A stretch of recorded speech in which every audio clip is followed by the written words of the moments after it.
네. 이 바울의 삶을 보면 이제 우리의 삶에 이것을 적용할 수 있을까? 또는 해야 하는가? 이런 질문이 좀 생기지 않습니까? 바울이 살았던 삶과 지금 우리 소위 MZ 세대가 추구하는 삶은 굉장히 달라 보입니다. 우리들에게 가장 중요한 것은 우리들의 욕망이 채워지는 것, 또 우리들이 원하는 일을 하면서 사는 것, 즐겁게 사는 것, 이런 것이라면 사도 바울은 그것과는 전혀 달라 보이는 그런 삶을 살았던 것으로 보입니다. 오늘날 이 세상은 이제 이게 뭐 지배계층의 의도적인지 아닌지는 모르겠지만 개인화된 그리고 개인주의화된 그런 즐거움으로 파편화되어 있습니다. 이런 개인주의화된 즐거움은 사람들을 결국 더 깊은 외로움으로 밀어놓고 있습니다. 그리고 분절된 개인들의 힘이 없기 때문에 지배계층은 오히려 이런 파편화된 대중들을 다스리기가 자기 마음대로 다스리기가 쉬워지고 있는 그런 현재의 상태입니다. 많은 아이들이 처음에는 게임이 좋아서 즐거워서 게임을 하지만 나중에는 게임이 지겨운데도 게임을 하고 있는 자신을 발견하게 된다고 합니다. 그게 중독이죠.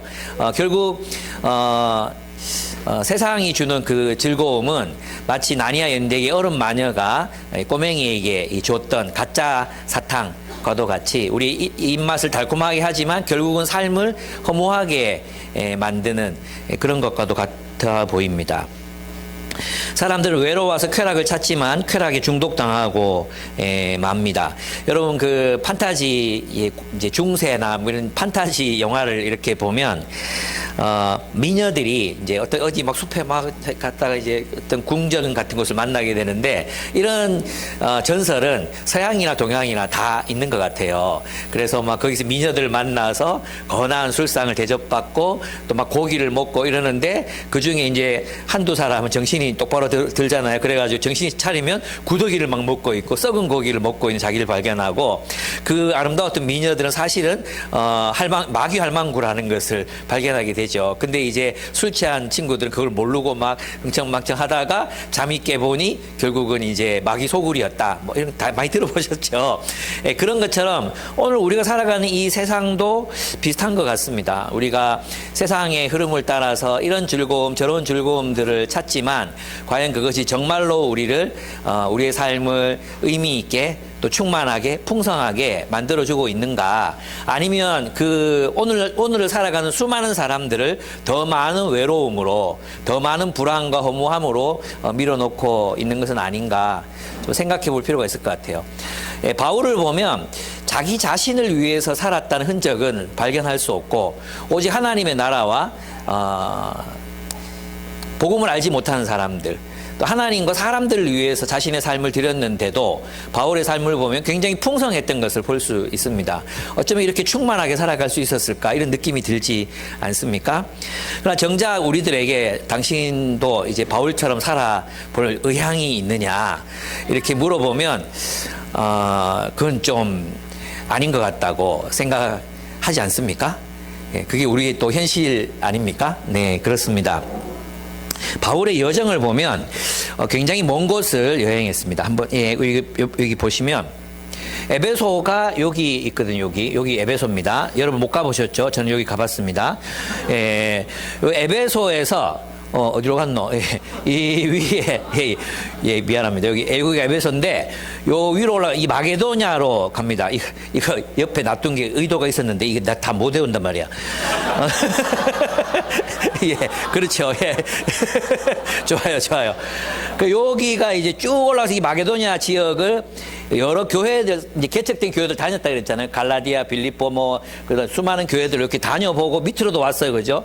아테네, 그리고 고린도가 여기 있거든요. 여기 그리스예요. 요 지방을 갔다가 이걸 다시 올라가가지고, 이게 완전히 험산 균령이거든요. 여기가. 근데 이제 요 올라가가지고 다시 빌립보에서 배 타고 드로아로 갔다가 아소로 내려가서, 미둘레로 갔다가 여기 기호 맞은편 사모, 그리고 그 밑으로 내려와서 여기가 밀레도거든요. 여기서 에베소 장로들을 부릅니다. 다음 보시면 다음 슬라이드 보시면 조금 더 지도를 확대해 가지고 그렇게 보도록 하겠습니다. 여기가 이제 드로아인데요.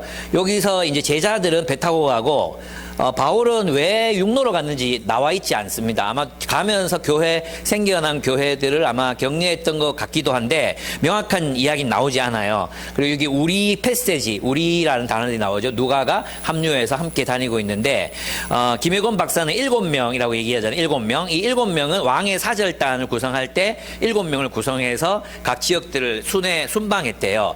그것을 이제 예수가 왕이신 것을 사절단을 구성해서 다닌 것으로 그렇게 해석하고 있습니다. 많은 분 톰 나이트도 그렇게 얘기하고 김영건 박사도 그렇게 얘기합니다. 여기가 미둘레네인데 여기 갔다가 기호섬 맞은편 여기서 머물렀다가 사모섬으로 갑니다. 여기도 저는 가봤습니다. 여기서 이제 밀레토로 가는데 또 가고 싶네요. 여기서 에베소에 있는 장로들을 불러서 마지막 고별 설교를 하는 게 이 장면입니다. 사실 요거는 이제 19장 이전에 나오는 여정은 포함시키지 않은 여정이거든요. 근데 여기 아까 마케도니아 지방, 그리스 지방, 다시 빌립보로 가서 내려온 이게 수천 킬로미터이고 몇 달이 걸리는 여정이거든요. 그러니까 걸어서 교통에만 그렇게 걸렸는데 여기 보면 몇 달 머물기도 하고 이래를 머물기도 하고 막 이렇게 하잖아요. 그러니까 이제 진짜 많이 걸어 다녔고 진짜 힘든 여정을 이렇게 다녔었습니다. 바울은 왜 이렇게 먼 지역을 고생하며 다녔는가? 네, 한번 또 보도록 하겠습니다. 이 세 가지인데요. 제가 이제 이 그림도 넣는 수준에 올랐습니다. 네. 바울입니다. 바울로 추정되는 상상화입니다. 제가 볼 때는 이제 세 가지인 것 같아요. 첫째는 뭐냐 하면 하나님을 향한 열심 때문이었습니다. 바울의 마음속에는 이 세상을 사랑하시고 또 자신의 아들의 생명까지 들여서 우리를 사랑하신 그 하나님의 사랑, 그 하나님의 그 거룩하심이 무시당하고 있다는 사실 때문에 그는 참지 못했습니다. 다시 말하면 그는 하나님을 사랑했습니다. 사랑하는 그 하나님이 하나님답게 대접받지 못하고 있는, 그 하나님을 하나님으로 예배하지 않고 있는 세상에 대한, 사람들에 대한 분노, 그리고 하나님에 대한 이런 사랑의 마음, 이런 것들이 바울을 움직이게 했던 것 같습니다. 두 번째는 사람들을 위한 사랑 때문이었습니다. 사람들은 구원이 필요했습니다. 하나님을 떠난 이 세상은 헛됨과 허무함 속에 갇혀버렸습니다. 부패하게 되었습니다. 그래서 이 하나님께로 돌아가지 않는 한 인류에게 소망은 없습니다. 하나님을 떠난 사람들이 결국 섬기게 되는 것은 우상인데 우상은 헛되기 때문입니다. 우상은 인간의 욕망을 형상으로 만든 것이죠. 인간이 자신의 욕망을 추구하는 사람들, 그 자신의 욕망에 충실하게 살아가는 사람들을 아무도 행복하다 하지 않습니다. 자주 복음전도 집회 때 얘기 드렸지만 술이 좋아서 술에 중독된 사람, 술을 욕망하는 사람, 이런 사람을 우리가 훌륭하다거나 또는 행복하다거나 말하지 않습니다. 성에 중독된 사람, 성이 좋아서 성을 추구하다가 성에 중독된 사람, 우리는 변태라고 부르지 그런 사람을 행복하다고 얘기하지 않습니다. 그렇습니다. 하나님 없이는 소망이 없습니다. 하나님을 버렸기 때문에 하나님을 떠난 세상에서 많은 사람들이 스스로를 하나님으로 여기고 자기가 중심이 되어 살아가는 세상이 되어버렸습니다. 이 세상은 깨어졌고 부패했습니다. 하나님께로 돌아가지 않는 한 희망은 없습니다. 그래서 그들의 구원을 위해서 이제 하나님께로 돌아오라고, 또 그리스도께로 돌아오라고 그 누구든지 엄중하게 말했다고 바울은 이야기하고 있습니다. 사람들 하나님이 절대적으로 필요로 하기 때문입니다. 두 번째는 사람들은 진리의 말씀 없이는 올바른 삶을 살 수가 없습니다. 물론 세상에서 말하는 많은 진리들이 있습니다. 중첩되는 진리들이 있죠. 하나님의 말씀과 세상이 말하는 상식들 사이에 중첩된 부분이 있습니다. 세상 전부가 틀린 건 아닙니다. 그러나 사람들은 아유 감사합니다. 예.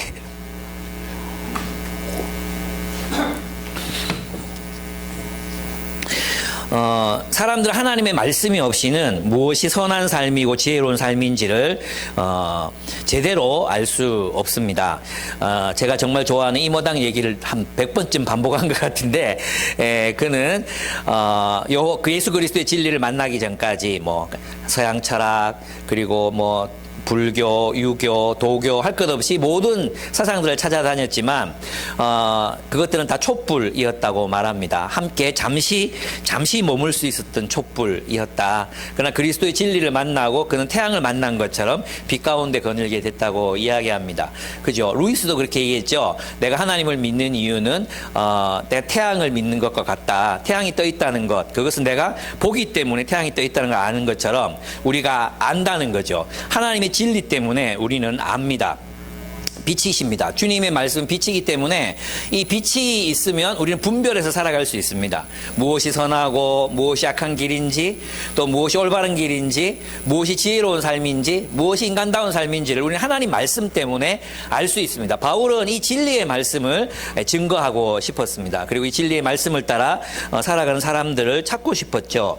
또 세 번째로 하나님 나라 공동체가 바로 깨어진 세상을 위한 유일한 해답이기 때문이었습니다. 우리는 이 깨어진 세상에서 사는 것이 힘듭니다. 많은 사람들이 이제 자신이 행복한 거 하면서 살면 되지 뭐 이렇게 말하지만 인류는 공동체잖아요. 그죠? 우리가 여러분 그거 보셨습니까? 서울의 봄? 아직 안 보셨습니까? 아마 여러분 마음속에는 저 영화 보고 나면 속 터질 것 같아서 못 보겠다 이런 사람들이 많을 거예요. 우리 역사의 결말을 알고 있으니까 진짜 그렇습니다. 우리 간사 모임에서 이거를 보고 나서 이제 그 재진 간사님께서 스트레스 지수를 경희 간사가 스트레스 지수를 보는데 경희 간사는 보지도 않았거든요. 우리가 하는 이야기 듣고 스트레스 지수가 최고로 높아졌대요. 그리고 재신 간사님이 보니까 이게 막 스트레스 지수가 너무 높아졌다고 이렇게 얘기하는 걸 들었습니다. 진짜 마음을 너무 힘들게 하는 그런 영화입니다. 여러분 그 권력, 우리는 전두환이 뭐 정권을 잡았든 말든 우리는 행복하면 되지 이렇게 살 수가 없잖아요. 그죠? 우리는 다 연결되어 있기 때문에 누가 통치자이냐 따라 가지고 우리 인생이 행복해지기도 하고 불행해지기도 하고 그렇다는 거죠. 북한의 김정은 북한 공산당 지배하에서 누가 행복하게 살 수 있겠습니까? 연결되어 있습니다. 마찬가지로 우리가 세상에서 그래서 개인주의화된 쾌락, 개인주의화된 행복은 그런 의미에서 좀 뭐랄까요, 허무하다. 또 참 그렇다는 거죠. 헛되다. 전도서가 말하는 거 헛되다고 얘기할 수밖에 없는 그런 삶이라는 것입니다. 그런 세상에서 이제 하나님께서 대안적인 질서, 대안적인 공동체 하나님 나라를 세우려고 하셨잖아요. 그래서 사도 바울은 이 세상 곳곳 로마 황제가 지배하던 그 세상 곳곳에 예수 그리스도께서 지배하는 식민지, 바로 그 폴리스들을 세우기 위해서, 그 에클레시아들을 세우기 위해서 온 천지를 다니면서 막 복음을 전했던 것을 볼 수 있습니다. 그렇습니다. 그리고 세 번째는 세상에 대한 사랑 때문이었습니다. 이 세상이 하나님을 떠나서 망가지고 있었기 때문에 하나님의 정의, 하나님의 사랑, 그리고 평화, 그것으로 온 세상을 회복시키고자 하는 마음이 그에게 있었습니다. 그리고 결국 바울이 이렇게 먼 거리를 다녔던 것은 사랑 때문이었는데, 하나님에 대한 사랑, 사람들에 대한 사랑, 그리고 세상에 대한 사랑 때문이었다는 거죠. 우리는 어떻게 살고 있는지 스스로 한번 질문해 볼 필요가 있습니다. 나는 이런 사랑으로 살고 있는가? 하나님을 사랑하기 때문에 내가 어떤 결정들을 하고, 사람들을 사랑하기 때문에 내가 어떤 선택을 내리고, 세상을 사랑하기 때문에 내가 어떤 일들을 기획하고 생각하고 살아가고 있는지 우리 자신을 돌아볼 필요가 있습니다. 바울처럼 우리의 삶의 동기가 사랑인가? 나를 움직이는 그 힘이 하나님에 대한 사랑, 또 사람들에 대한 사랑, 그리고 이 세상에 대한 사랑 때문에 내가 살고 선택하고 결단하면서 살아가고 있는가? 아니면 그냥 죽은 물고기가 물을 거슬러 오르지 못하고 그냥 떠내려갈 수밖에 없는 것처럼 우리는 그냥 세상의 흐름대로 그냥 막 흘러가고 있는 죽은 인생을 살아가고 있지는 않은가? 우리 자신을 돌아볼 필요가 있다는 생각이 듭니다. 바울은 이 사랑 때문에 그 사랑에 의해서 추동되고 또 이 사랑 때문에 움직일 수밖에 없는 그런 삶을 살았던 것 같아요. 그렇죠. 우리도 아이들을 사랑하니까 뭐라도 막 하려고 하잖아. 아이들 사랑하니까 뭐라도 막 하려고 하고 막 이렇게 푸시하고 막 이렇게 되잖아요. 우리에게 그렇게 하나님을 사랑하는 마음, 사람들을 사랑하는 마음, 세상을 사랑하는 마음으로 난 얼마나 그것이 동기가 되어 살고 있는가? 아니면 여러분들의 삶을 움직이는 그 동기들은 무엇인가? 한번 좀 생각해 볼 필요가 있는 것 같아요. 바울의 삶은 그런 의미에서 우리를 굉장히 부끄럽게 한다는 생각이 듭니다. 저도 하나님을 위해서 살고 한국 교회를 위해서 헌신하고 있다고 생각하면서도 잠깐 정신줄 놓으면 그냥 막 떠밀려가고 있는 나 자신을 발견하거든요. 그냥 막 떠밀려가요. 그러면 내 마음이 어떠냐면 우울감이 내 마음을 찾아와요. 그래서 기도를 해도 하나님이 친밀하게 느껴지지 않고 정말 하나님을 위해서 헌신 있는 삶을 살고 있는 것 같은데 내 마음이 텅 비어 있는 것 같은 그런 느낌을 받거든요. 그래서 또다시 한번 나의 동기를 점검해 봐야 되겠다. 내가 무엇 때문에 이런저런 일들을 선택했고 이런저런 삶을 살고 있는가. 여러분의 동기는 뭔가? 사랑인가? 아니면 왜 복수를 위해 사는 사람도 있잖아요. 복수를 위해, 우리 중에는 그렇진 않겠지만 복수를 위해 산다든가, 아니면 불안 때문에 너무 불안해서 이게 뭐라도 해야지 안 불안하니까 그것 때문에 살고 있는 건 아닌가. 내 삶의 동기는 뭔가 한번 좀 생각해 볼 필요가 있을 것 같습니다.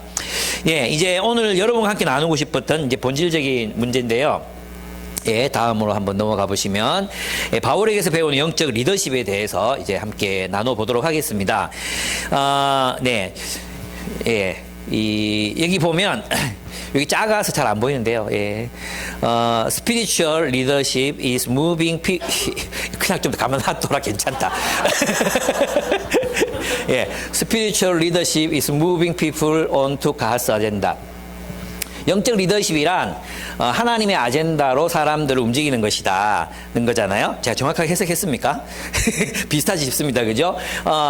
그러니까 영적인 리더십은 뭐냐 하면 하나님의 계획, 하나님의 목적을 위해서 사람들을 살게 하는 것, 그것이 영적 리더십의 핵심적인 부분이라고 할 수 있습니다. 그러니까 나를 만나는 사람들이 결국은 나 때문에 하나님 나라에 헌신하게 되는 것, 하나님의 목적과 계획에 헌신하게 되는 것이 우리의 영적 리더십이라는 거죠. 그래서 그렇게 바울은 그렇게 살았잖아요. 그렇게 살았는데 어떻게 살았나? 첫째는 그에게는 사명감이 있었습니다. 24절을 보시면 24절을 보시면 24절 어디 갔죠? 24절. 그러나 내가 나의 달려갈 길을 다 달리고 주 예수께 받은 사명 곧 하나님의 은혜의 복음을 증언하는 일을 다 하기만 하면 나는 내 목숨이 조금도 아깝지 않습니다. 바울은 이렇게 말하고 있습니다.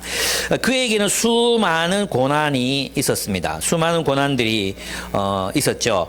19절 하반절을 보면 유대 사람들의 음모로 내게 덮친 온갖 시련을 겪었습니다. 우리는 알지만 감옥에 투옥되고 채찍질을 당하고 또 지금 이 사도행전 나오지 않지만 고린도서에 보면 나오는 이야기인데 아마 에베소에서 굉장히 극심한 고통을 겪었던 것 같아요. 그런 어떤 것들이 바울이 힘들었잖아요. 그럼에도 불구하고 그는 이 모든 고난을 이기고 뚫고 그 사명을 위해서 살았다는 거죠. 무엇이 그러면 이 고난을 이기게 만들었는가? 사명이라는 것입니다. 사명. 주 예수께 받은 사명. 그 주 예수께 받은 사명 때문에 그는 그렇게 살아갈 수 있었다고 이렇게 고백하고 있습니다. 즉 고난을 이기는 힘은 사명감에서부터 나온다는 것입니다. 어쩌면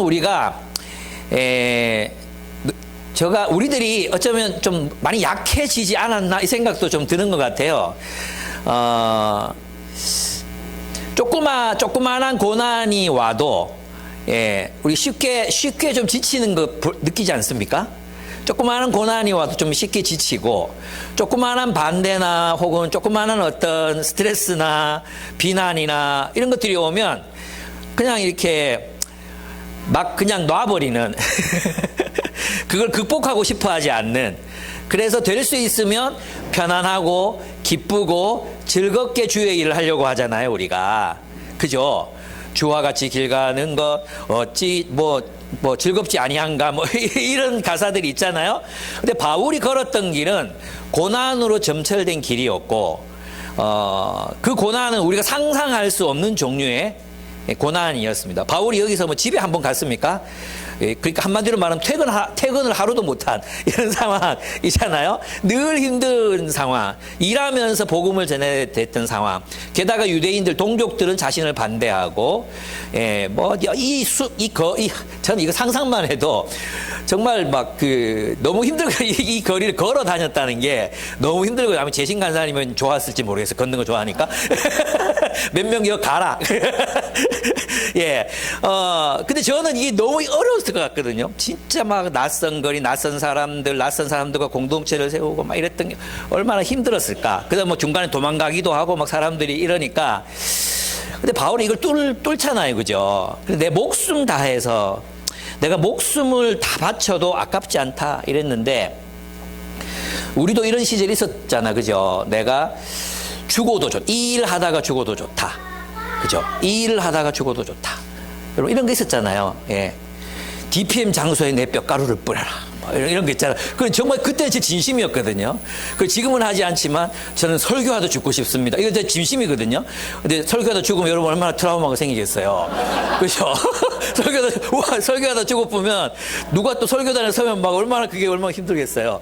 그런 게 내 소망은 지금은 아니지만 여전히 저는 그렇게 살다가 가고 싶은 마음이 있거든요. 정말 목숨 다해서 어떤 어려움이 있어도 하나님의 이 교회를 세우고 성도들이 서로 사랑하는 모습을 보고 이 땅에 대안적인 질서가 세워지는 걸 보는 게 내 어떤 사명인데, 여러분은 어떻습니까? 근데 우리가 좀 편안해지면서, 그죠? 좀 편안해지면서 뭔가 조금이라도 좀 불편한 게 생기면, 제가 이거 어떻게 느끼냐 하면, SM520 2004년식 차를 타고 다니다가 이 차는 뭐 엉뜨도 없고 헨따도 없고 아무것도 없었잖아요. 예. 그래도 더 행복하게 타고 다녔거든요. 근데 이게 이제 SM6로 바뀌니까 헨따, 엉따, 등따 뒷자리에도 막 다 있어요. 840만 원짜리인데, 물론 승차가 하면 조금 안 좋긴 하지만 이게 타이어 바람 빼면 된다 그래가지고 이제 빼려고 좀 빼서 한번 타보겠다고 그러고 있는 중에, 확 뺐다가 이게 또 터지면 어떡하지? 이런 생각도 들고 해가지고 그렇긴 한데, 어쨌든 내가 이렇게 타다가 칸니발을 이제 몰 때가 있었어요. 추운 날. 핸들을 딱 잡는데 손이 적 붙는 느낌 있잖아. 미안해요. 아직 이제 핸따 없는 차 타고 다니는 분들 정말 미안한데. 제가 그때 느끼는 게 뭐냐. 사람이 정말 이제 너무 편해지면 안 되겠구나. 이 생각을 제가 하게 됐어요. 작은 고난이 이제 고난도 아니었던 것이 이제 이게 고난으로 느껴지는 거야. 고난으로. 우리도 그렇게 될 수 있겠다. 이런 생각이 들었습니다. 여전히 우리 마음속에는 내가 목숨을 다해 죽어도 좋다. 이 일 하다가 내가 죽어도 좋다. 내 목숨 다해 이 일만 이루어 보고 싶다. 이런 소망이 불타고 있어야 사는 거 아니겠습니까? 그죠? 어떤 사람들이 그것은 세상이 좀 가난한 사람 좀 없었으면 좋겠습니다, 하나님. 그게 막 우리 가슴을 좀 불태워서 어떻게든 돈 모아가지고 가난한 한두 사람이라도 도우려는 마음이 우리가 불탄다든지. 저는 한국 교회가 이렇게 말씀 없이 무너지는 게 너무 막 가슴이 아프거든요. 그래서 저는 이 일하다 죽고 싶어요. 그래서 막 어떻게든 목사님 한 분 모아가지고 이렇게 막 성경 공부하고 말씀 나누고 공동체도 세우고, 저는 지금 그거 하고 있거든요. 진짜 피곤해 죽겠어요. 이거 하면서 청소년들 돌봐야 되니까, 하나님이 어떻게 이렇게 이 나의 삶을 이렇게 몰아가시나, 이런 생각도 들면서도 마음에는 조금 피곤하지만 내 마음은 뜨겁거든요. 여러분에게 이게 무엇입니까? 여러분들은 이게 있습니까? 지금도 하나님, 너무 속상합니다. 하나님, 어떻게 이럴 수 있습니까? 뭐 그게 정의의 문제든지, 아니 문화의 문제든지, 구령의 문제든지, 교회의 문제든지, 이게 뭔가 우리를 불태우고 있는 뭐가 있어야 사는 거 아니겠어요? 그게 없으면 우리는 그 시대의 조류를 따라서 그냥 뭐 사라지는 대로 살고 있는 거 아니겠습니까? 사라지는 대로. 그죠? 사는 대로 생각하게 된다. 생각하지 않으면 사는 대로 생각하게 된다. 우리가 살아가는 삶을 합리화하면서 살아가고 있는 건 아닌가. 인생이 이런 거지 뭐 그러면서 이제 그냥 지나가고 있는 건 아닌가. 우리의 마음속에 정말 불타는 어떤 하나님 나라에 대한 사명. 그게 뭐 정의의 문제든 가난의 문제든 전쟁의 문제이든지 청소년 문제든지 아니면 소외된 어떤 누군가의 문제이든지 그 뜨거운 불타는 마음으로 뭔가 시도하고 있는 우리들의 모습을 봐야 되지 않는가. 바울은 이걸 위해서 막 어마어마한 거리를 걷잖아요. 막 걷고 만나고 걷고 만나고 걷고 만나잖아요. 우리는 그렇게 살고 있는가. 우리 자신들을 좀 생각해 볼 필요가 있겠다 생각이 들었습니다. 두 번째는 뭐냐 하면 바울의 리더십에서 이제 중요한 게 사람을 세우는 리더십입니다. 다른 말로 하면 위임하는 능력이죠. 우리는 이제 이게 바울의 마지막 설교잖아요. 위임한다 이러니까 그렇지 사역을 끝낼 때가 있지 이렇게 생각하면 오판이에요. 맞죠? 왜? 바울은 지금 예루살렘으로 가고 있거든요. 왜 예루살렘으로 갑니까? 붙잡혀서 로마로 가려고. 예, 붙잡혀가지고 로마로 가려고 지금 이 사역을 이제 잠시 딴 사람한테 맡기고 가는 거지 사역이 다 끝난 게 아니잖아요. 그래서 우리가 주님 오실 때까지 우리에게 하나님 나라의 사역은 계속돼야 된다고 저는 생각합니다. 옛날에 뭐 정인자매한테 제가 그런 적 있거든요. 숲지기 해라고 우리 교회 온 지 6개월 되는 7개월 되는 숲지기 하라고 제가 얘기했거든요. 그래서 뭐 한다고 묻더라고요. 그래서 제가 출석 체크하면 된다. 출석 체크만 하면 된다 해가지고 시작했는데 지금까지 이제 하고 있잖아요. 우리 교회에서 한 번을 리더하면 그냥 죽을 때까지 하는 거예요. 뭐 중간에 뭐 좀 쉴 수 있죠. 한 2주 정도 쉬고 다시 복귀하고 이렇게 해서 끝까지 하는 거지. 뭘 이제 뭐 좀 많이 했다 하고 또 뭐 안 하고 뭐 그런 건 없습니다. 그죠? 예. 여러분들 보면 다 사역하고 계시잖아요. 우리 교회는 보면 사역 안 하는 사람이 이렇게 쭉 보면 사역 안 하는 사람이 없어. 너무 감사한 것 같아요. 네, 그렇습니다. 위임할 줄 알아야 되는데 이때 보면 바울이 이제 사람들 다 불러 모으잖아요. 불러 모아가지고 장로들에게 위임을 해요. 근데 위임하면서 어떤 말을 합니까? 니들 중에 일부는 자기를 따르게 할 것이라고 진리를 떠날 것이라고 얘기하잖아요. 바울은 위임했을 때 생기는 위험을 알았어요. 알았음에도 불구하고 맡기잖아요. 이게 이제 바울의 위대함이라고 저는 생각해요. 그래서 어떤 공동체의 시행착오를 겪고 심지어는 지도자가 또 엇나갈 수도 있지만 하나님을 신뢰하고 그들을 신뢰해서 맡기잖아. 그죠? 이런 것들이 또 중요한 것 같고 두 번째는 뭐냐 위임한다 그랬는데 여기 보면 우리는 감히 할 수 없었던 그런 일을 하거든요. 여기 몇 절입니까? 여기 본문에 보면 니들 가운데 이제 여기 있습니다. 29절을 보시면 내가 떠난 뒤에 사나운 이리들이 여러분 가운데로 들어와서 양떼를 마구 헤아리라는 것을 나는 압니다. 바로 여러분 가운데서도 제자들 이탈시켜서 자기를 따르게 하려 어그러진 것을 말하는 사람이 나타날 것입니다. 그러므로 여러분 깨어 있어서 내가 3년 동안 밤낮 쉬지 않고 각 사람을 눈물로 훈계하던 것을 기억하십시오. 나는 이제 하나님과 그의 은혜로운 말씀에 여러분을 맡깁니다. 이렇게 돼 있어요. 예. 중요하죠. 그리고 그 위에 있었나요? 거기 있습니다. 26절을 보시면 그러므로 나는 오늘 여러분에게 엄숙하게 증언합니다. 여러분 가운데서 누가 구원을 받지 못하는 일이 있더라도 내게는 아무런 책임이 없습니다. 이렇게 얘기해요. 예, 다 가르쳤다는 거죠. 예, 다 가르쳤어요. 그죠? 그러면 이제 누구 책임이란 거예요? 복음을 들은 사람이 선택할 문제다. 이거죠.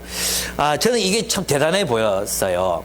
왜냐하면 이게 끝까지 우리가 책임지려고 하잖아요. 끝까지 과도하게 그 사람에게 이제는 선택을 맡기고 이제 알아서 해야 되잖아요. 우리 자녀들도 그런 나이가 이제 곧 오잖아요. 그래서 저는 옛날에 그 이야기를 들었을 때는 뭐 그럴 수 있지 이렇게 쉽게 생각했거든요. 브루도프에서 이제 고등학교를 마치잖아요.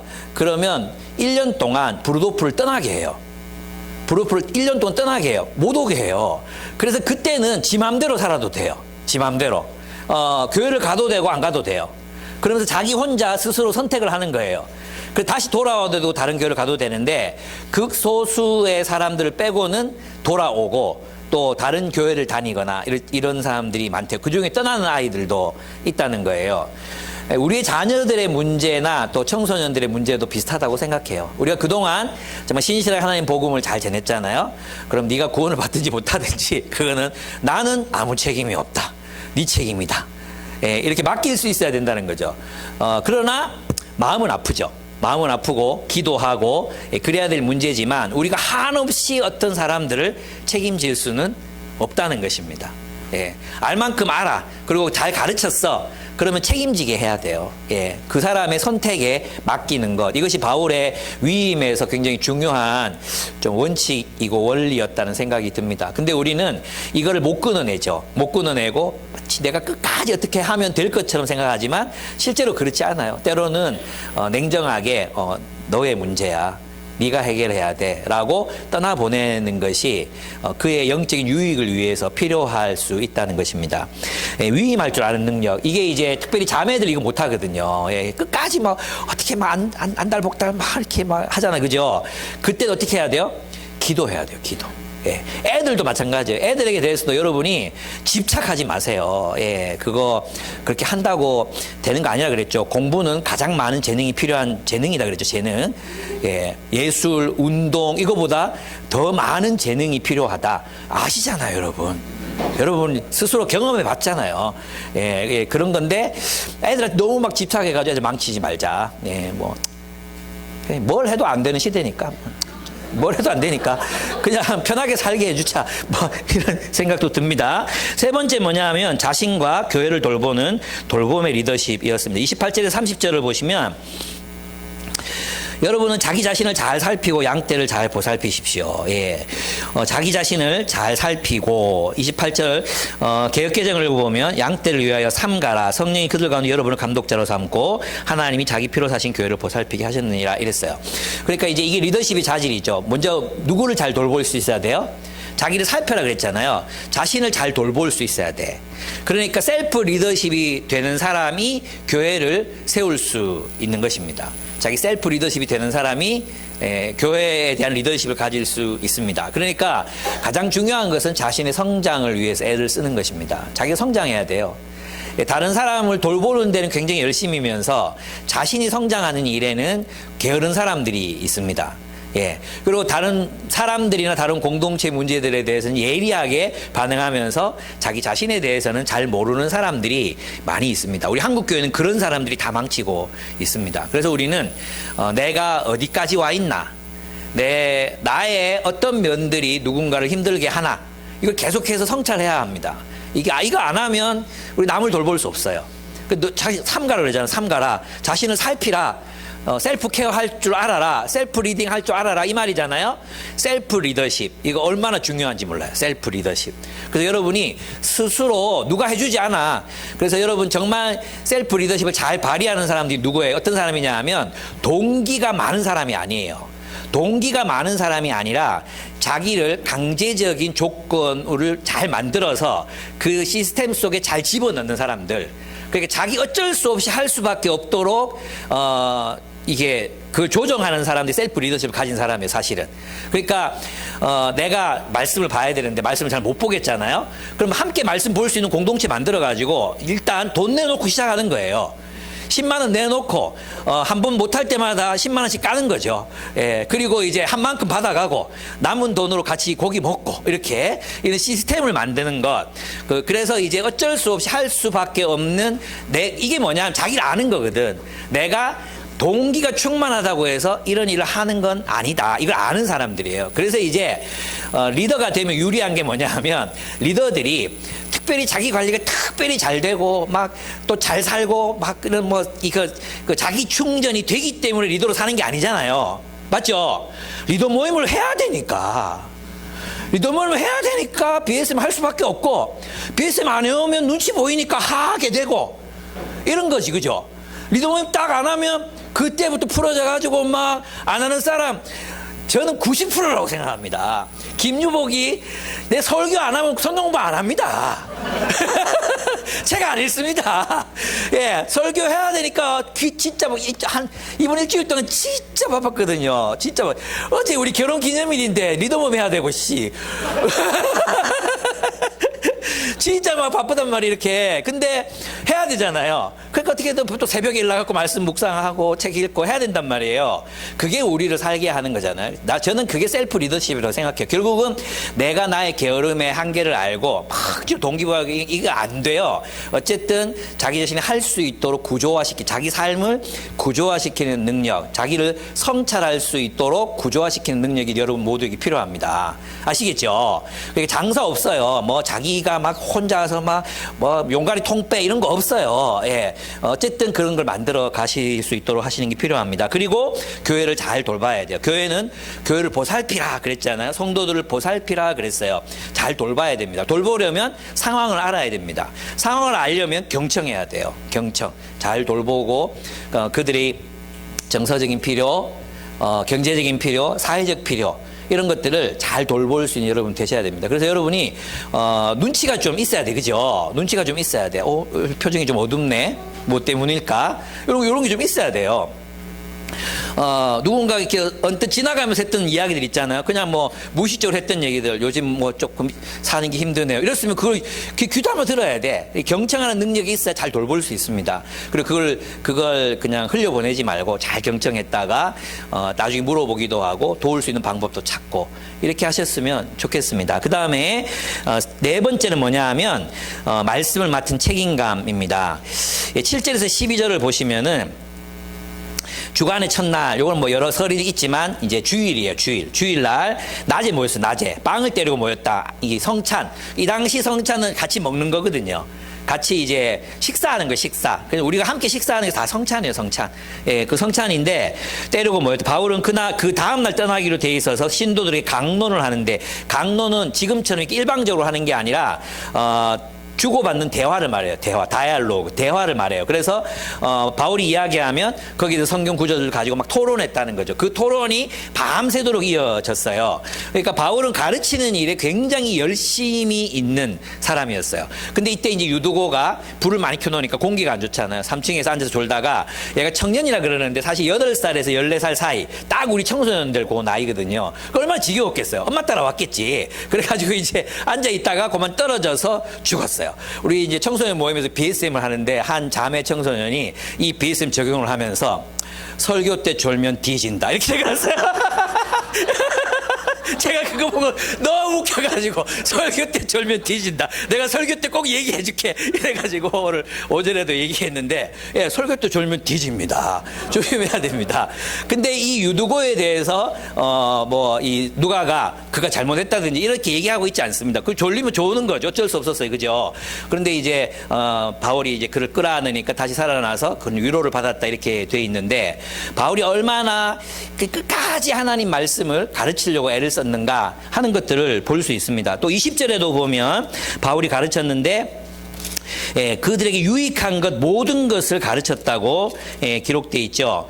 20절에 나는 또한 유익한 것이면 빼놓지 않고 여러분에게 전하고 공중 앞에서는 각 집에서 여러분을 가르쳤습니다. 이거예요. 결국 부흥은 말씀과의 만남이거든요. 그 말씀을 가르쳐야 됩니다. 결국 우리도 누군가가 나에게 전해준 그 말씀 때문에 변했고, 그 말씀 때문에 이런 삶을 살게 됐잖아요. 재미가 아니었어요. 재미. 우리가 공동체 놀이하다가 회심한 게 아니에요. 그죠? 닭다리 잡고 삐약삐약 하다가 우리가 헌신한 게 아니잖아요. 어느 날 내게 다가온 말씀, 누군가가 문득 전해준 그 말씀, 또 우리가 깊이 연구하고 묵상하다가 깨닫게 된 그 말씀이 우리를 변화시켰잖아요. 그러니까 교회는 이 말씀을 가르치고 나누고자 하는 열망이 충만해야 돼. 그래서 있잖아요. 우리가 뭐가 돼야 돼요? 발화점이 돼야 돼. 발화점. 말씀의 발화점. 내가 뜨거워져야 돼. 말씀으로 뜨거워지면 이 말씀에 의해서 불붙는 사람들이 생기는 거죠. 그게 부흥이에요. 결국 에베소에서는 이 부흥 3년 동안이나 공중 앞에서, 그리고 집에서, 그래 공공의 영역에서, 그리고 각 사적으로 이걸 계속해서 가르쳤던 바울 때문에 이 에베소가 불이 붙는 겁니다. 저는 우리가 이렇게 말씀으로 뜨거운 공동체가 될 때 우리를 통해서 발화점이 일어날 것이라고 생각해요. 여기서부터 불이 붙는 거죠. 예, 그 기대감으로 해야 되는 거죠. 펑퍼짐하게 미지근한 상태에서는 아무런 변화도 일어나지 않습니다. 한 사람이라도 뜨거운 발화점, 초점을 분명하게 한 그 뜨거운 발화점이 될 때 온 도시를 불태울 수 있는 그런 일들이 일어납니다. 바울이 바로 그런 일을 했던 것이 밤새도록 이야기합니다. 밤새도록 말하고 가르치고 이 책임감이 그들에게 있었습니다. 31절 32절도 보십시오. 바울이 맡긴 게 뭐였냐 하면 31절 그러므로 개역개정으로 제가 읽어보면 그러므로 여러분이 읽게요. 내가 3년이나 밤낮 쉬지 않고 눈물로 각 사람을 훈계하던 일을 기억하라. 내가 여러분을 주와 및 그 은혜의 말씀이 부탁하노니 그 말씀이 여러분을 능히 든든히 세우사 거룩하게 하시는 모든 자 가운데 기업이 있게 하시리라. 이렇게 돼 있어요. 32절을 보시면 세 번역으로 보면 나는 이제 하나님과 그의 은혜로운 말씀에 여러분을 맡깁니다. 하나님의 말씀은 여러분을 튼튼히 세울 수 있고 거룩하게 된 모든 사람들 가운데서 여러분을 하여금 유업을 차지하게 할 수 있습니다. 이랬어요. 우리를 강하게 하는 게 뭐죠? 말씀이에요. 말씀. 강한 의지력, 극기 훈련 이런 게 아니에요. 말씀이 우리를 강하게 해요. 그럼 강하다는 뜻이 뭘까요? 우리 그리스도인은 강해져야 되잖아요. 오늘 본문에도 튼튼하게 세워져야 되잖아요. 우리 그리스도인은 약하면 안 돼. 강해져야 돼. 그 강함이 무엇입니까? 강함이란 상처받음에도 사랑하는 것. 예. 누군가가 나를 공격했음에도 불구하고 용서하고 또 품는 거. 예. 내가 뭐 수많은 고난과 역경들 앞에서 내가 무너지지 않고 하나님이 사랑하라고 하신 사람들 향해 나아가서 사랑하는 것, 그게 강함이거든. 약함이 뭐냐 하면 사람들한테 받은 상처, 실망, 삐짐 있죠. 뭐 이런 것들 때문에 무너 주저앉아. 그냥 사랑하기를 포기해버려. 도망가버려. 그게 약한 거예요. 그게 어린아이. 아기들.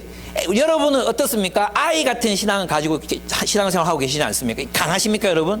여러분 강건해지셔서 웬만하게 상처받아도 여러분 꼬맹이들이 여러분 엄마 싫어 할 때 있죠, 없어요? 아빠 싫어 이러잖아요, 그죠? 정의는 있어요, 없어요?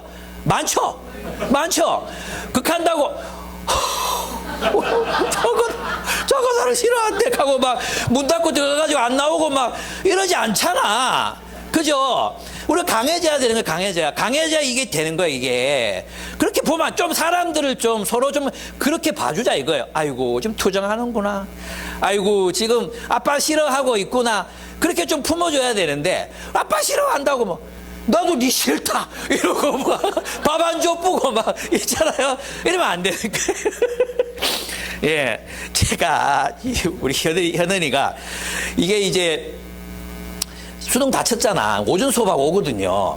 그러면 책 좀 읽어라. 내가 한 달 얘기했거든, 한 달. 책 좀 봐라. 집에 오면 책 좀 봐라. 맨날 둘러가지고 피곤해요. 하고 막 이렇게 있어. 하루는 너무 뿔따고 가가지고 책 좀 보라 안 캔가 하고 막 내가 소리를 질렀거든요. 근데 나는 있잖아. 얘가 옛날에는 쭈뼛쭈뼛 나왔거든. 나와서 책상에 앉았거든. 근데 이게 간이 커졌는지 싫어요. 이러는 거야. 빨리 나와라. 좋은 말 할 때 나와라. 이러는데 싫다고요. 그래서 내가 삐져가지고 내일부터 절대 니 차 안 태워준다. 그리고 아침마다 내가 등교시켜줬거든. 니 혼자 타고 가라. 가고 있잖아. 그래가지고 아들하고 내가 일주일 동안 말을 안 했어요. 진짜 속지못 터졌잖아, 그죠? 이래 살면 안 돼, 여러분은. 근데 아빠가 져야 되는데 이번 아들이 져주더라고. 막 카톡을 보내와서 학교에 가서 열심히 책을 읽었다고. 근데 그걸 물어보지도 않고 그날 하루 읽었거든, 하루. 그래서 내가 카톡으로 짧게 보내긴 했지만 그러고 이제 화해를 하긴 했어요. 그러면서도 내가 드는 생각이 뭐냐 하면 아이고, 왜 이렇게 사람이 어릴까? 나는 이게 잘 안 돼. 그걸 좀 유머러스하게 이렇게 좀 넘길 수 있잖아요. 유머러스하게. 그죠? 새끼가 하면서 이렇게 간지럽힐 수도 있고 이럴 수도 있는데 그게 자존심이 팍 상하는 거예요. 싫다고? 내가 너가 무지야 이 새끼야. 이런 마음들이 막 올라오고 내가 너무 좁은 거예요. 내 마음이. 이게 좀 그래. 나는 이게 좀 넓어졌으면 좋겠어. 이게 잘하는 사람도 있거든요. 이게 잘 되는 사람들이 있는데 나는 이게 잘 안 돼요. 이게 제 숙제예요. 어쨌든 이걸 극복하고 그래도 이제 더 아프게 극복해서 뭐 하기는 하는데 좀 더 넓어져야 되겠다 이 생각이 들어요. 어제 사실은 이제 우리 결혼 기념일인데 어제 싸웠거든요. 그래 지금까지 지금 계속 냉전 상태야. 우리는 왜 이렇게 이게 내가 뭐라 그러면 그래요 뭐 이러면 되는데. 이거 혼자 있을 때 이게 뭐 상상이 되는데, 이게 안 돼, 이게 참. 아니, 멀었어요. 여러분은 저를 본받지 말고, 그리스도를 본받아서 좀 넓어졌습니다. 상처받음에도 불구하고, 사랑하자. 이게 강해지는 거다. 좀 약해 빠져가지고 막 나가 떨어지고, 뭐, 부옥수심에 불타고, 막, 보복해야 되고, 막 이러지 말자. 그래도 불구하고, 사랑하자. 이렇게 설교했으니까 또 뭐, 하겠지. 오늘 또, 그죠? 여러분이 주신 또 인터뷰고 식사권도 있는데 이 잘못하면 날아가게 생겼다. 예. 다섯 번째 이 바울의 리더십을 보면 33절 35절인데요. 저는 이 부분이 참 좋았습니다. 33절 나는 누구의 은이나 금이나 옷을 탐는 일이 없습니다. 그리고 여러분이 아는 대로 나는 나와 내 일행이 필요한 것을 내 손으로 일해서 마련했습니다. 나는 모든 일에서 여러분에게 본을 보였습니다. 이렇게 힘써 일해서 약한 사람을 도와주는 것이 마땅합니다. 본을 보였대. 무슨 본이 됐어요? 열심히 일해서 선교 사역을 함께하고 있는 사람들에게 쓸 것을 제공하고 약한 사람들을 돌보는 일. 그죠? 유용성. 그러니까 바울은 말로만 사람들을 섬긴 게 아니라 경제적으로 그들을 약한 자들을 섬기는 삶을 살았다. 이 얘기죠. 그 근거를 뭐로 두르고 있느냐 하면 35절 예수의 말씀입니다.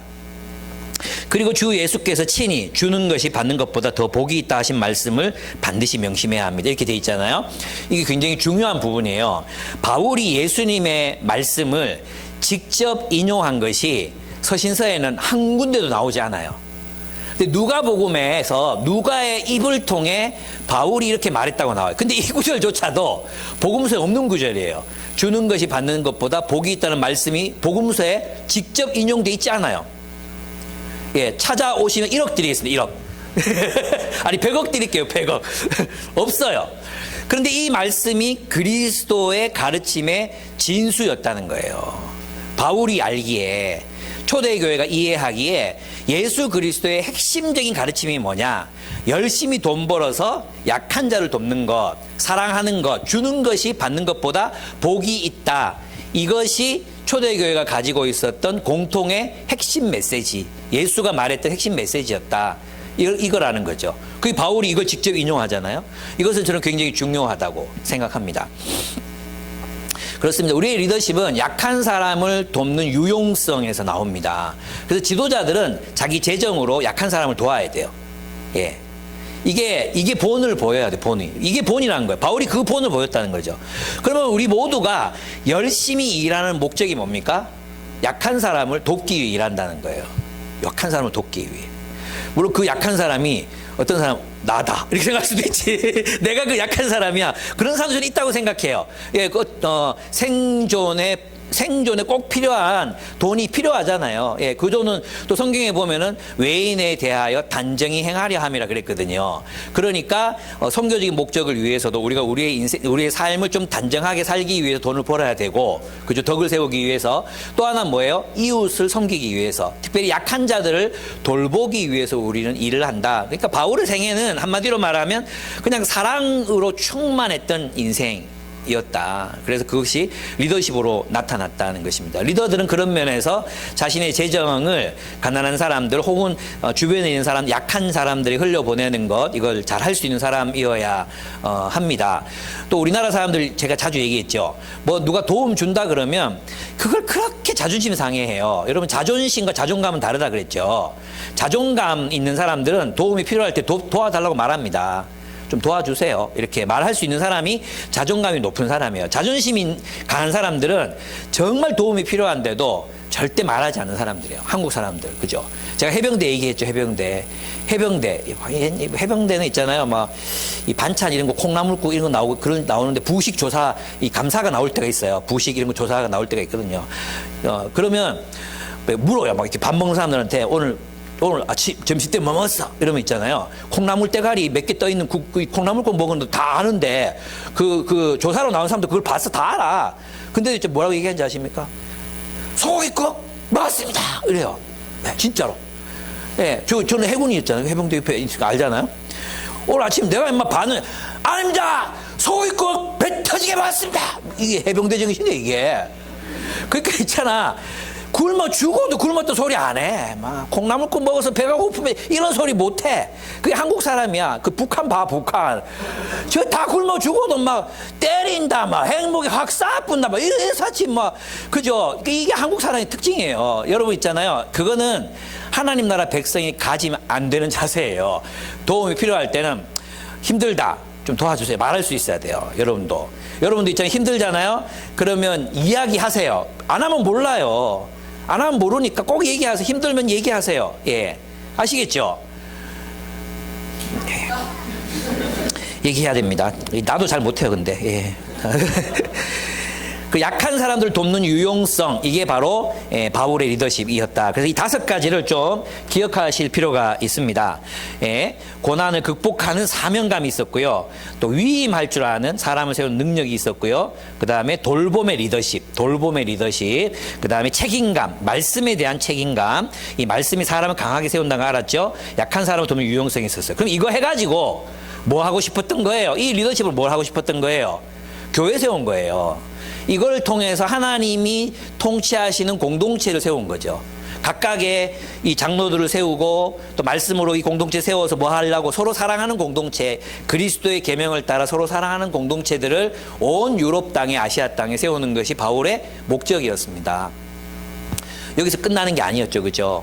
이것이 대안이니까. 이것이 결국 세상을 위한 유일한 대안이 될 수밖에 없기 때문에 바울은 그런 삶을 살았습니다. 그럼 이제 리더들에 대한 이야기했는데 그 다음을 가보면 이제 우리에게는 왜 영적 리더가 필요한가 하는 얘기들을 여러분과 함께 나누도록 하겠습니다. 왜냐하면 첫째, 우리에게는 본이 필요합니다. 본. 18절을 보시면 18절을 보시면 장로들이 오니 바울이 그들에게 말하였다. 여러분은 내가 아시아에 발을 들여놓은 첫날부터 여러분과 함께 그 모든 시간을 어떻게 지내왔는지를 잘 아십니다. 그랬어요. 이게 본이 됐다는 거죠. 네. 그 다음에 25절을 보시면 나는 여러분 가운데 들어가서 그 나라를 선포하였습니다. 그런데 이제 나는 여러분 모두가 내 얼굴을 다시 보지 못하는 것을 알고 있습니다. 이게 아니네. 네.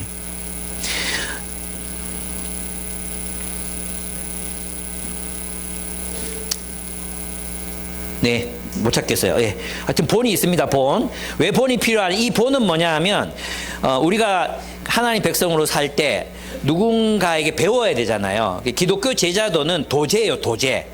그냥 그래서 이제 사랑의 교회에서 했던 제자 훈련이 실패할 수밖에 없었던 이유가 뭐냐 하면 그냥 계속 성경 구절 외우고 성경 이야기를 그냥 아는 거예요. 그럼 그 사람들이 뭘 본을 본다 그래서 성경 가르치는 사람이 리더구나라고 생각한다 그랬죠. 근데 이게 성경에서 말하는 제자도는 그게 아니거든요. 하나님 나라를 어떻게 사는지를 보여주는 거예요. 그래서 우리는 누군가 그렇게 사는 것을 보고 나도 따라서 사는 거예요. 따라서. 도제. 만약 요리를 배우려면 요리사 옆에서 요리하는 걸 봐야 되잖아요. 그거랑 똑같은 거예요. 말씀을 어떻게 보는지, 말씀을 따라 어떻게 사는지, 사람들 어떻게 품는지, 어떻게 사랑하는지, 공동체 어떻게 세우는지 옆에서 봐야 돼. 그러니까 여러분 있잖아요. 뭔가 깨닫는 걸 자꾸 제자도라고 생각하지 마세요. 예, 깨닫는 거 필요해요. 깨달음이 없이 못 살죠. 근데 거기 머물지 말라는 거예요. 뭘 깨달았다, 알았다, 알고 있다. 이렇게 인식의 전환이 아니거든요. 인식의 전환이 아니에요. 그래서 톰 나이트가 얘기했는 게 정확한데 뭐냐 하면 기독교의 제자도는 처음부터 정의를 추구하는, 그러니까 기독교는 있잖아요. 4세기 이후부터 이해를 추구하는 종교가 됐거든요.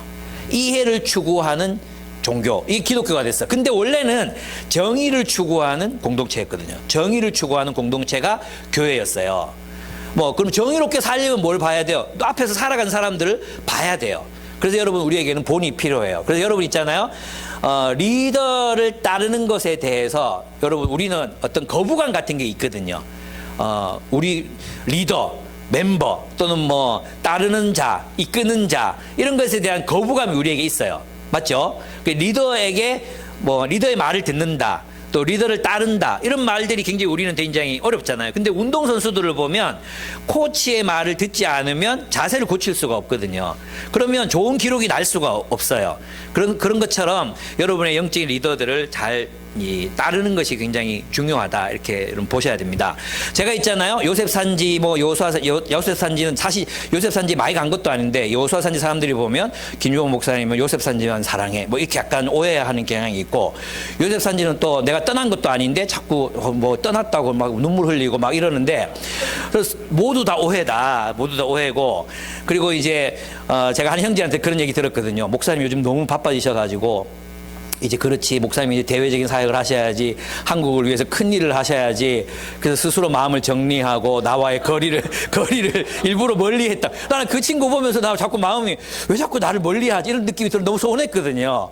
그래서 이제 앞산 밑에 카페에서 앉아가지고 니 왜 나한테 거리 두는데 이래가지고 저도 스스로 마음을 정리하고 그러니까 막 울었어. 그래갖고 막 울고 막 그랬어요.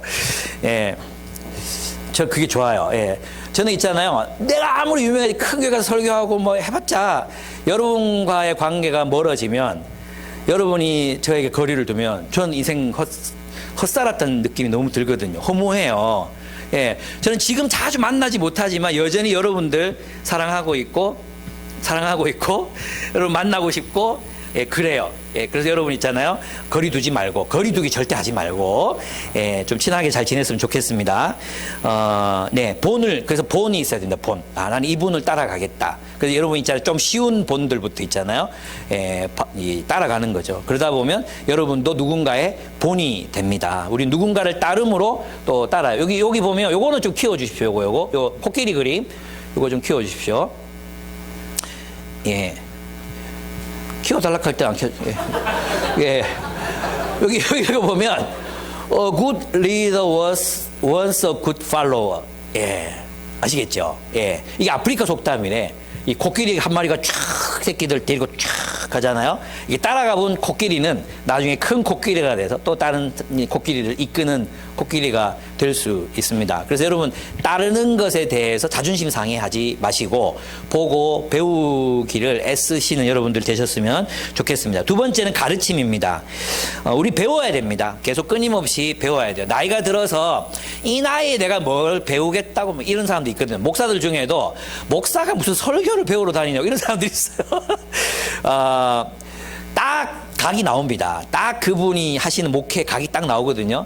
제가 만나본 분들은요, 진짜 훌륭한 분들 많았어요. 진짜 훌륭한 분들 많은데, 와, 계속 배울 수밖에 없더라고요. 이분들이 진짜 끊임없이 학습하고 끊임없이 배우고 끊임없이 이게 정진하는 걸 봐요. 이번에도 이제 월요일 화요일에 이제 프로페차 인도자 수련회를 소망수양관, 경기도 광진 소망수양관에서 했거든요. 그때 이제 한기채 목사님하고 박대영 목사님이 나오셔가지고 자기 설교를 어떻게 준비하고 이런 걸 얘기하는데, 와, 정말 끝이 없구나 이 생각이 들어. 세상에 고수는 많다. 진짜 교만할 게 아니다 이런 생각이 들었어요. 여러분 있잖아요. 성장을 멈추시면 절대 안 돼요. 배워야 됩니다. 여러분 멘토를 두고 끊임없이 배워가는 관계가 정말 필요합니다. 저도 사실 그렇게 지금 이 나이에 누구를 스승으로 모신다고 말하면, 스승이 있다고 말하면 그 나이에 목사님이 스승하시면 되지 이런 생각 들지 않습니까?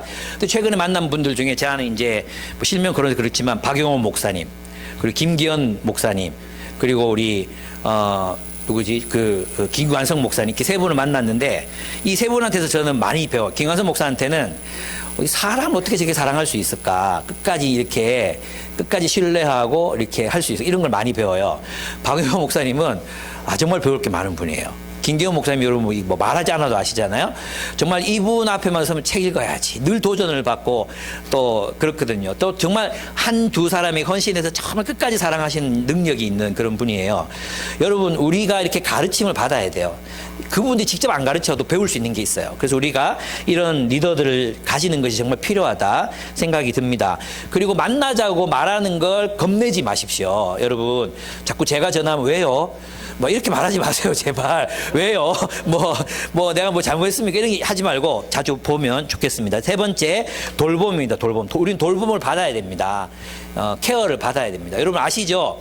인류 선수일수록, 예, 이렇게 코치들이 많이 붙는 거 아시죠? 인류 코치가 붙잖아요. 인류가 됐다고 해서 레슨을 멈추지 않거든요. 끝까지 배우잖아요. 그런 자세들이 우리에게 필요합니다. 그래서 여러분 아직 멀었어요. 여러분 아직 40도 안 됐잖아. 겨우 40 넘어가는 나이들이잖아요. 아직 살아갈 날이 60년이나 남았어요. 재수 없으면 100년을 살아야 돼요. 그죠? 지금부터라도 계속해서 배우셔야 됩니다. 나중에 꼰대가 안 되시려거든 꾸준히 배우고 가셔야 됩니다. 네 번째, 코칭입니다. 코칭. 우리 코칭을 받아야 돼. 이게 이제 31절, 32절인데 이건 뭐냐 하면 훈계하고 날마다 훈계했다. 3년 동안 훈계했다. 이 훈계가 뭐겠어요? 훈련하는 거거든요. 디시플린 하는 게 훈계예요. 디시플린. 그러니까 이거는 이제 티칭이라기보다는 디시플린, 즉 코칭에 가까운 거죠. 우리를 이렇게 해줄 사람이 필요하다는 거예요. 본을 보여주고 시범을 보여주고 우리를 가르쳐주고 또 우리를 돌봐주고 코칭해줄 수 있는 사람. 이 거꾸로 말하면 우리도 이런 리더가 되어야 한다는 것입니다. 부족하죠. 많이 부족하고 또 그렇긴 하지만 이런 모습의 사람들을 우리 길러져 갔으면 좋겠어요. 이런 관계가 되니까 꼴랑 이제 3년 같이 있었잖아요. 3년 같이 있었는데 바울이 이제 평생 못 본다 이러니까 어떻게 됐어요? 목을 끌어안고 운이라 했잖아요. 실컷 울고 나서 이제 잘 가라고 인사하잖아요. 이런 관계가 리더와 멤버의 관계다. 리더와 제자의 관계다. 그래서 우리는 제자라는 말이 굉장히 좀 너무 이제 뭐랄까요? 좀 오염돼 있다 그러나? 이 제자 또 스승 이런 관계, 리더, 엘더, 장로, 제자 이런 관계들이 우리 교회 공동체 안에서 이런 관계들이 서로 연결돼 있고 또 서로의 그 수고한 것에 대해서 정말 이제 인정해주고 감사하고 그렇게 표현할 수 있는 그런 관계들이 되어갔으면 좋겠습니다. 오늘 본문을 통해서 영적 리더로 산다는 게 무엇인지를 이렇게 알았으면 좋겠습니다. 그리고 그런 리더로 성장했으면 좋겠는데 PPT 요 5가지 있었던 거 한번 넘겨주시면 좋겠습니다. 네, 너무 많이 갔어요. 예, 스탑. 예, 여기서 보겠습니다. 한번 같이 읽어볼까요? 제가 1 하면 바울에게서 배우는 영적 리더십 1 뒤에 읽어주세요. 시작. 2 3 4 5 예, 이것이 바울이 가졌던 영적 리더십이었고 이런 리더십이었기 때문에 이 유럽과 아시아에 복음의 불꽃이 붙을 수 있었다. 그리고 그 세계가 복음화될 수 있었다는 것을 한번 살펴봤습니다. 우리도 이런 리더가 되었으면 좋겠습니다. 또 좋은 팔로워들이 되셔서 정말 이제 우리 모든 관계들이 그런 배움과 또 가르침의 관계들로 또 서로 인격적인 관계들로 가득 차게 됐으면 좋겠습니다. 함께 기도하도록 하겠습니다.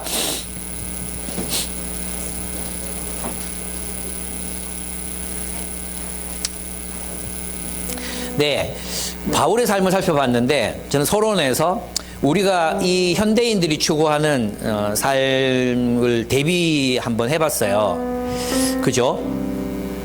무엇이 더 나은 삶일까? 각자의 선택이겠지만 저는 바울의 삶을 선택하고 싶습니다. 목숨 다해 추구할 것이 있는 삶. 누군가와 끊임없이 긴밀하게 연결되는 삶. 네. 그리고 이 세상에 뭔가 대안을 찾아서 그 대안적인 공동체를 세우고 또 하나님이 시키신 사명에 불타오르는 그런 삶. 진리를 찾아서 그 진리대로 살아가고자 하는 열심이 있는 그런 삶. 저는 이게 훨씬 더 나아 보이는 것 같아요.